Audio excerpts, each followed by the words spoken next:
अस्सलामुअलैकुम वरहमतुल्लाहि वबरकातुहू। बिस्मिल्लाहिर्रहमानिर्रहीम। मैं डॉक्टर हाफिज अब्दुल रंजम, आप देख रहे हैं डॉक्टर हाफिज क्लिनिक। दोस्तों, कुछ लोगों में पावर ऑफ बिलीफ इतनी होती है कि वो जितनी भी कॉम्प्लिकेशन में चले जाएं, जितना भी उनको स्ट्रेस मिले, वो उससे निकल आते हैं, क्योंकि उनकी जो कुव्वत मुदाफ़ियत होती है, जो उनकी इम्यूनिटी होती है, वो बूस्ट कर जाती है। दोस्तों, इस वीडियो में मैं आपको पावर ऑफ बिलीफ के मुताल्लिक बताऊंगा। मेरा आज का जो मौजू होगा वो है what is power of belief. दोस्तों, बाद लोग जो होते हैं उनको बहुत ज्यादा कॉम्प्लिकेशन होती है, बहुत ज्यादा डेंजरस बीमारी भी होती है, उनकी जो सिचुएशन होती है वो बहुत ही क्रिटिकल होती है, लेकिन उनमें एक बेनिफिट होता है कि उनकी जो पावर ऑफ बिलीफ होती है वो बहुत ही स्ट्रांग होती है। जिनमें पावर ऑफ बिलीफ स्ट्रांग होती है, उनकी जो इम्यूनिटी होती है, कुव्वत मुदाफ़ियत होती है, वो बूस्ट कर जाती है। जब कुव्वत मुदाफ़ियत आपकी स्ट्रांग हो तो फिर आपकी बॉडी जो है होती है वो जैसे कमांडोज काम करते हैं, ऐसे काम करती है। कमजोर मरीज की तरह, कमजोर मजदूर की तरह, कमजोर गुलाम की तरह नहीं काम करती, फिर करती है कमांडोज की तरह। जैसे कमांडोज काम करते हैं, बहुत क्विक करते हैं, बहुत एक्टिव होकर करते हैं, इसी तरह करती है। दोस्तों, मैं आपको दो वाक़ियात बताता हूं कि हमारे करीब कुछ लोग थे, उनकी देरीना दुश्मनी थी। हम छोटे छोटे थे, आज से 30-35 साल पहले की बात है, कि जो हमारे करीब रहते थे उनके जो दुश्मन थे उन्होंने उनके घर के ऊपर हमला कर दिया। रात थी, रात में हमलावर हुए। साफ जाहिर है वो इनको मारने के लिए आए थे। उन्होंने हमला करके फायरिंग की। इनके कुछ बंदे, 2-3 बंदे जो थे वो एक्सपायर हो गए, फौत हो गए। एक बंदा जो था उसको पेट में फायर लगा। पेट में फायर ऐसे लगा कि यहां से उसकी जो परतें थी, जिल्द थी, उसको काटता ही हुई गोली आगे निकल गई। पेट के अंदर नहीं दनसी, गोली आगे चलेगी, लेकिन पेट की जो परत थी, जो जिल्द थी, वो सारी की सारी उसने काट दी। उसके कटने की वजह से उसकी जो आंतें थी वो पेट से बाहर आ गई। उसकी पावर ऑफ बिलीफ जो था वो बहुत स्ट्रांग था। उसने क्या किया, उसी वक्त उसने बजाय इसके कि वो खौफ महसूस करता या वो स्ट्रेस होता, वो स्ट्रेस नहीं हुआ। उसने उसको आंतों को हाथों से पकड़ा, ऐसे अंदर धकेल के वो तहबंद बांधते थे। तहबंद को उसने खोला, खोल के उसके ऊपर किया, जख्म के ऊपर करके उसको चौड़ी पट्टी की तरह करके बांधा। फौरन ही बांध के अच्छी तरह कस के उसको बांध दिया कि दोबारा बाहर ना निकले। यही नहीं किया, उसने इसके बाद भी जो हमारी छत होती है, छतीर होते हैं, उसके ऊपर बाले होते हैं, बाला एक खींचा। बाला खींचने के बाद उसने अपने दुश्मन के ऊपर हमलावर हुआ, दुश्मनों पर हमलावर हुआ। उसने दुश्मन को जख्मी भी किया और दुश्मनों को भगाने में भी कामयाब हो गया। उसके बाद उसने ट्रीटमेंट ली, हॉस्पिटल में गया, वो बहुत ही जल्द हील अप हो गया। उसने अपनी प्रैक्टिकल लाइफ को 25-30 साल मेरे देखते देखते उसने एंजॉय किया। अपनी तबई मौत वो फौत हुआ। ये थी एक बात।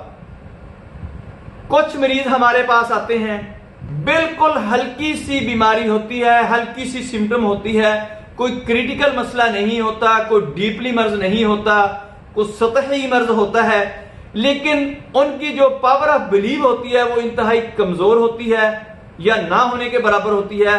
फिर उनके साथ मामला क्या होता है कि उनकी जो कुव्वत मुदाफ़ियत होती है, इम्यूनिटी जो होती है, वो स्ट्रेस हो जाती है, बैठ जाती है, वो काम नहीं करती। उनके साथ क्या होता है कि छोटी सी बीमारी जो होती है उनको बिस्तर पर लेटा देती है, वो महीनों सालों में चली जाती है, हालांकि को इतना मसला होता नहीं है। अगर यही बंदा पावर ऑफ बिलीव रखता, एतमाद की पावर रखता, तो वो बहुत ही जल्द रिकवर हो सकता था। और कुछ ऐसे लोग होते हैं जिनको इंतहाई खतरनाक किस्म की बीमारी होती है, डेंजरस सिचुएशन में होते हैं, लेकिन उनकी पावर ऑफ बिलीव जो होती है वो इंतहाई स्ट्रांग होती है। इसकी वजह से उनकी जो कुव्वत मुदाफियत होती है वो इंतहाई स्ट्रांग हो जाती है, वो बूस्ट हो जाती है, वो अंदर से इतना वेल पावर मिलती है, उसको वेल काम करती है, वो बहुत ही जल्द रिकवर अप होना शुरू होते हैं, वो बीमारी पर काबू पाना शुरू कर देते हैं, बीमारी पर मुकम्मल काबू पा लेते हैं। और कुछ ही देर के बाद जो सालों पर मुहीत होती है उनकी बीमारी, वो बहुत ही कम अरसे में उसको कंट्रोल करके अपनी प्रैक्टिकल लाइफ को एंजॉय करना शुरू कर देते हैं। दोस्तों, ये है पावर ऑफ बिलीव का बेनिफिट।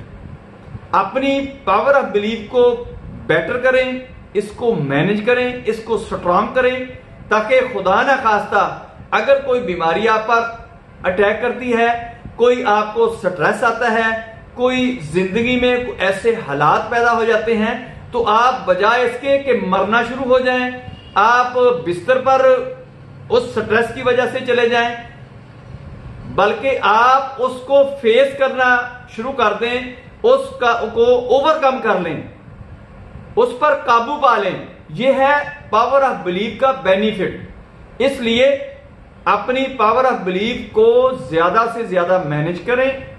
मैं बार बार कह रहा हूं, इसका बहुत ज्यादा बेनिफिट है। मैं एक और आपको किस्सा सुनाता हूं कि हमारे अजीज ही थे, वो सैलरी लेकर रात को वापस जा रहे थे, कोई ईद शबरात का दिन था, यानी कोई फंक्शन का दिन था।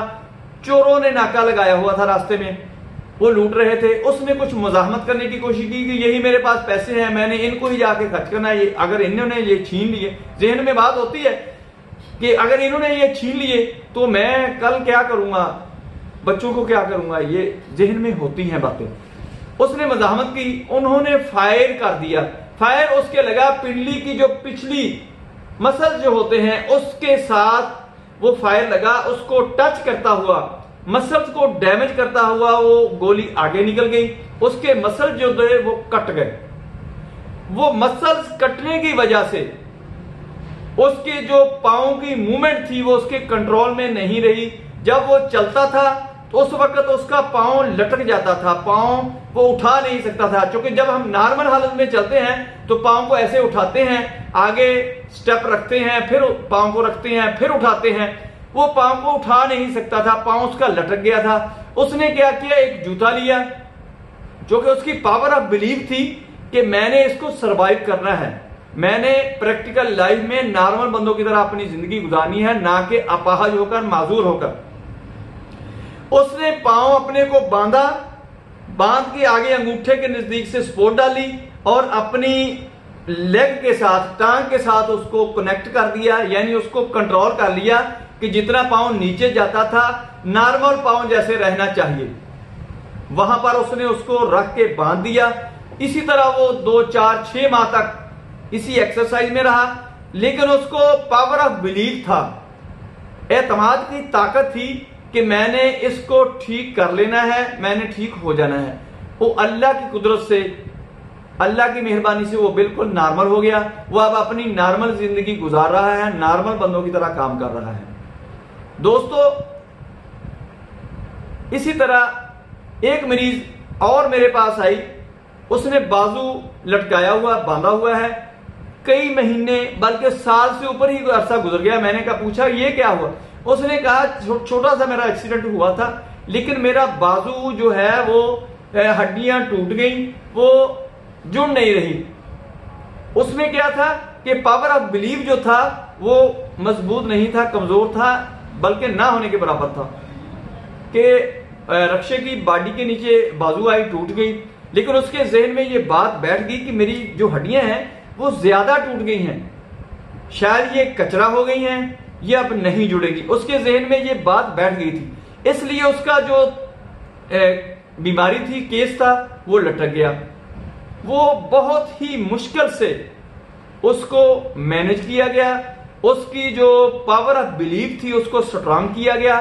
फिर आहिस्ता आहिस्ता उसकी इम्यूनिटी बूस्ट हुई, कुव्वत मुदाफियत बढ़ी, फिर उसकी हड्डियां जुड़नी शुरू हो गई और बिल्कुल वो नॉर्मल हो गई। उसको बाद में मैंने कहा कि आप कैसे जुड़ी हैं? उसने कहा मुझे नहीं पता। पता तो था कि उसको एतमाद हो गया था कि अब मेरी हड्डियां जुड़ जानी हैं। उसको बाद मरीज ऐसे होते हैं कि दो ग्रुप होते हैं, एक को वैक्सीन दी जाती है और दूसरे मरीज को बिल्कुल वाटर दिया जाता है, डिस्टिल वाटर दिया जाता है। ऐसा होता है कि जिनको डिस्टिल वाटर दिया जाता है उनमें भी कुछ ऐसे मरीज होते हैं जिनमें एंटीबॉडीज तैयार हो जाती हैं, क्योंकि वैक्सीन ने एंटीबॉडीज तैयार करनी होती हैं। उनमें तो जिनको वैक्सीन दी गई उनमें तो एंटीबॉडीज तैयार होनी थी, लेकिन जिनको डिस्टिल वाटर दिया जाता है उनमें अक्सर में भी एंटीबॉडीज तैयार हो जाती है। क्या होता है कि पावर ऑफ बिलीव होता है, उनके एतमाद मान जाता है कि मुझे अब वैक्सीन लग गई है, मेरे जिस्म में एंटीबॉडीज तैयार होती हैं। इसी तरह एक बंदा अपना वाकया सुना रहा था कि मेरा एक्सीडेंट हो गया, मुझे बहुत ज्यादा तकलीफ रहती थी, तो मैंने अपनी नर्स से कहा कि मुझे आप ना कोई नींद का इंजेक्शन दे दिया करें कि मैं आराम से सो सकूं। उसने कहा कि मैं कुछ करती हूँ। दूसरे दिन उसने कहा कि मैं आपको इंजेक्शन लगाती हूँ, आप आराम से सो जाएंगे। तो उसने इंजेक्शन लगाया, मैं आराम से सोना शुरू हो गया। 5-7 दिन के बाद उसकी ड्यूटी बदलनी थी। जब उसकी ड्यूटी बदलनी थी उसने मुझे बहुत ही अजीब बात सुनाई। उसने कहा कि मैंने आपको जो इंजेक्शन लगाया करती थी वो डिस्टिल वाटर था, वो कोई नींद का इंजेक्शन नहीं था, कोई पेन किलर नहीं था, कोई ऐसा इंजेक्शन नहीं था जिसका आपकी नींद के साथ ताल्लुक हो, लेकिन आपको पावर ऑफ बिलीव पैदा हो जाता था, आपको एतमाद की ताकत आपके अंदर पैदा हो जाती थी, आपकी जो इम्यूनिटी थी वही काम करती थी, वही आपको नींद ले आती थी। मैंने तो डिस्टिल वाटर ही आपको लगाया। इस तरह ये मामला होते हैं। दोस्तों, मेरी वीडियो पसंद आए इसको लाइक करें, दोस्तों रिश्तेदारों में शेयर जरूर करें, बेल आइकन को प्रेस करें, मेरे चैनल को सब्सक्राइब करें। अपना ख्याल रखें, stay connected, stay happy, stay healthy. अल्लाह हाफिज, अस्सलाम वालेकुम।